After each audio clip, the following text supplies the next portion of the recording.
Hello guys, నేను మిలికి. ఎక్కడికి వెళ్తుంది ఇది? ఇంత ఫాస్ట్‌గా హెయిర్ ఆరబెట్టుకునే టైం లేకుండా మెషిన్ యూజ్ చేస్తుంది అనుకుంటున్నారా? సో, నేను ఒక పెళ్ళికి వెళ్తున్నాననమాట. అది తిరుపతిలో.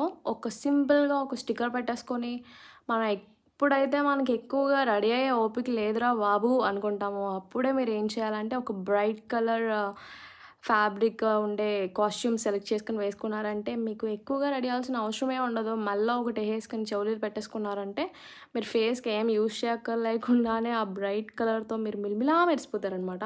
సో, ఎక్కడో ఒక హెయిర్ స్టైల్‌కి మనం స్టిక్ అవుతాం కదా! కామన్ హెయిర్ స్టైల్‌కి. ఎన్ని హెయిర్ స్టైల్స్ వచ్చినా, నచ్చినా సరే, అది నాకు ఈ హెయిర్ స్టైల్ అనమాట. జస్ట్ సింపుల్‌గా ఐలైనర్ పెట్టుకొని, గాజులు వేసుకొని, సింపుల్‌గా హెయిర్ స్టైల్ వేసేసుకొని, ఎందుకంటే మన డ్రెస్ అంతా హడావుడిగా ఉన్నప్పుడు మనం ఎక్కువ రెడీ అవ్వాల్సిన అవసరం ఉండదు.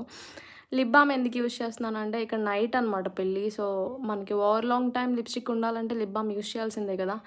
ఈ లిప్‌స్టిక్ షేడ్ ఎందుకో నాకు బాగా సూట్ అయితదని నా ఫీలింగ్. ఎప్పుడు ఇదే యూజ్ చేస్తా ఉంటాను కామన్‌గా.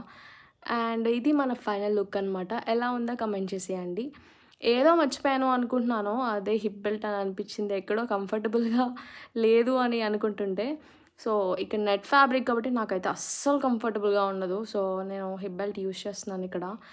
యూజ్ చేశాక అలా కొంచెం చూసేసుకొని మనకి అలవాటు కదా లేడీస్ అందరికీ ఒక 10 సార్లయినా చూసుకుంటాం రెడీ అయిపోయి మనకి కాన్ఫిడెన్స్ వచ్చేంత వరకు కూడా. ఇక్కడ మా వదినకి చిన్న సింపుల్ హెయిర్ స్టైల్ వేసేసి, నేను అలా ఫోటోస్, వీడియోస్ ఫుల్‌గా మనకి అలవాటే కదా గర్ల్స్ అందరికీ. సో, అలా బయలుదేరిపోయామనమాట.